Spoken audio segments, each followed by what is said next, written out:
Halo teman-teman, di sini saya dan bersama dengan rekan saya akan mempresentasikan hasil tugas minggu ke-10 yang kami buat. Di mana terlebih dahulu kami akan memperkenalkan diri sebelum melanjut ke materi.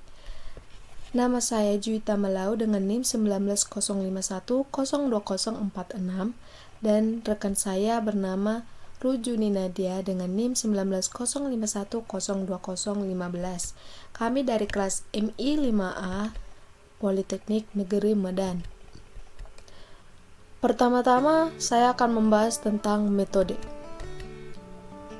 Metode secara harfiah itu artinya cara, di mana juga dapat disebut dengan metodik yang berasal dari bahasa Greka. Meta yang artinya melewati dan hodos yang artinya cara. Jadi secara keseluruhan, metode itu diartikan cara atau jalan yang harus dilewati untuk mencapai tujuan tertentu. Dan untuk pengertian secara luasnya, itu kita dapat metode artinya adalah ilmu mengenai jalan yang harus dilalui untuk mengajar anak-anak didik agar bisa tercapai tujuan belajar mengajar. Menurut Profesor Dr. Winarno Surakmat, itu metode mengajar merupakan cara-cara pelaksanaan daripada siswa-siswa di sekolah. Menurut Pasaribu dan Simanjuntak, metode adalah cara sistematik yang dipakai untuk menggapai tujuan. Metode adalah cara atau prosedur yang ditempuh untuk menggapai tujuan tertentu. Dalam satu istilah lainnya, itu berkaitan dengan dua istilah cara atau prosedur, yaitu teknik adalah cara yang spesifik dalam pemecahan masalah tertentu yang ditemukan dalam pelaksanaan prosedur. Yang kedua, kita akan membahas tentang metodologi. Metodologi itu berasal dari bahasa Yunani, metodos dan logos, di mana kita sudah tadi mendapatkan tentang pengertian dari metodos, atau juga bisa disebut dengan metodi. Dan untuk logos itu artinya ilmu. Metodologi itu adalah ilmu-ilmu atau cara yang digunakan untuk memperoleh kebenaran menggunakan penelusuran dengan tata cara tertentu dalam menemukan kebenaran yang tergantung dari realitas yang sedang digaji.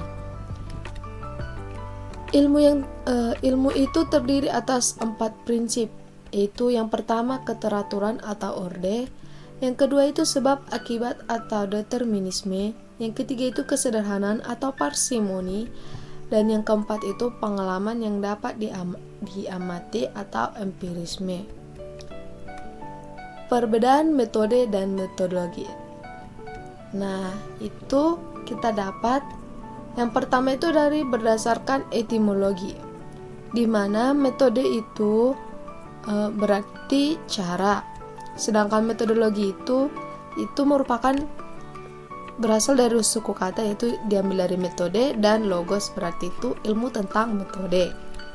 Dan berdasarkan pengertian, metode itu adalah prosedur, teknik atau langkah untuk melakukan sesuatu, terutama untuk mencapai tujuan tertentu. Sedangkan metodologi itu prosedur ilmiah yang di dalamnya termasuk pembentukan konsep, preposisi, model, hipotesis, dan teori, termasuk metode itu sendiri. Dan berdasarkan sifat, itu metode bersifat khusus. Metode lebih berkaitan dengan teknis saja daripada keseluruhan yang dibahas dalam metodologi. Sedangkan metodologi itu bersifat umum. Metodologi itu merupakan sistem panduan untuk memecahkan persoalan dengan komponen spesifiknya adalah bentuk, tugas, metode, teknik, dan alat. Selanjutnya, untuk slide selanjutnya akan dilanjutkan oleh rekan saya, Rujuni Nadia. Saya Rujuni Nadia dengan NIM 190520015 ingin melanjutkan presentasi dari teman saya, Juwita Malau. Kemudian saya akan menjelaskan jenis-jenis metode penelitian. Jenis-jenis metode penelitian. Pertama, metode penelitian kuantitatif. Itu berlandaskan pada filsafat positivisme, kemudian dipakai untuk meneliti pada populasi ataupun sampel tertentu. Pengumpulan data menggunakan alat ukur, atau instrumen penelitian. Kemudian analisa data bersifat kuantitatif atau statistik dengan tujuan untuk menguji dan membuktikan hipotesis yang telah dibuat.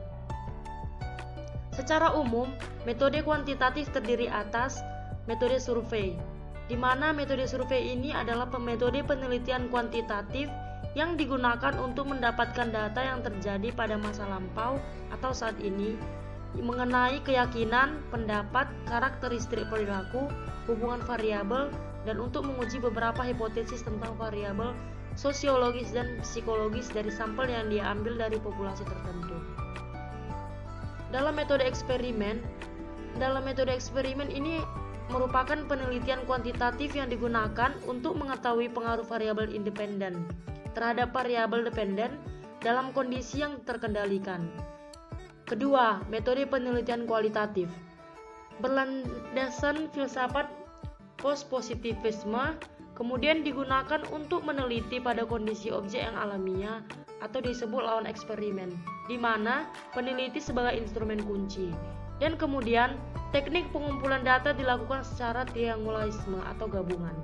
Kemudian analisis data bersifat induktif yaitu kualitatif, di mana hasil penelitian kualitatif menekankan makna daripada generalisasi. Menurut Creswell dan dalam Sugione pada tahun 2012, metode penelitian kualitatif dibagi menjadi 5 macam, yaitu phenomenological research, di mana penelitian melakukan pengumpulan data dengan observasi partisipan. Kemudian ada grounded theory, di mana peneliti bisa menarik generalisasi apa yang diamati dan dianalisa secara induktif. Kemudian ada etnografi, di mana peneliti melakukan studi terhadap budaya kelompok dalam kondisi yang alamiah. Kemudian ada case studies, di mana peneliti melakukan eksplorasi secara mendalam terhadap program, kejadian, proses, aktivitas terhadap satu atau lebih orang. Dan yang terakhir adalah narrative research, di mana ini adalah peneliti melakukan studi terhadap satu orang individu atau lebih untuk mendapatkan data. Kemudian yang ketiga ada metode penelitian kombinasi, di mana metode penelitian kombinasi ini berdasarkan pada filsafat pragmatisme, yaitu kombinasi positivisme dan post-positivisme. Dalam metode penelitian kombinasi ini digunakan untuk meneliti pada kondisi objek yang alamiah maupun buatan, yaitu kita melakukan penelitian di laboratorium, di mana peneliti bisa sebagai instrumen dan menggunakan instrumen untuk pengukuran. Teknik pengumpulan data dapat menggunakan tes, kuesioner, dan gabungan analisis data yang bersifat deduktif dan induktif. Kemudian, hasil dari peneliti kombinasi dapat digunakan untuk membuat generalisasi dan memahami makna.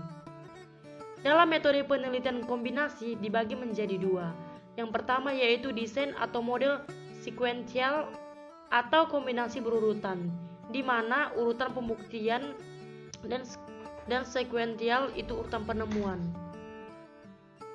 Metode konkuren atau kombinasi campuran. Model concurrent triangulation atau campuran kuantitatif dan kualitatif secara berimbang, dan concurrent embedded, di mana campuran kuantitatif dan kualitatif tidak berimbang. Kemudian yang keempat, metode penelitian deskriptif, di mana prosedur penelitian atau pemecah masalah yang diselidiki dengan gambaran subjek atau objek yang digunakan berupa orang, lembaga, masyarakat, dan yang lainnya. Kemudian, metode ini dilakukan dengan membuat gambaran keadaan suatu subjek atau objek dengan rinci. Deskripsi yang difokuskan pada masalah yang akan kita bahas. Kemampuan mendeskripsikan sesuatu sangat berperan penting untuk membuat data semakin akurat. Dan yang kelima, metode penelitian pengembangan.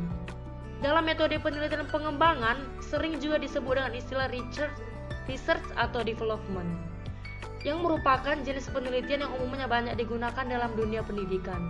Secara umum, pengertian penelitian pengembangan dapat diartikan secara ilmiah, yaitu untuk memperoleh data sehingga kita dapat dipergunakan untuk menghasilkan, mengembangkan, dan memvalidasi produk.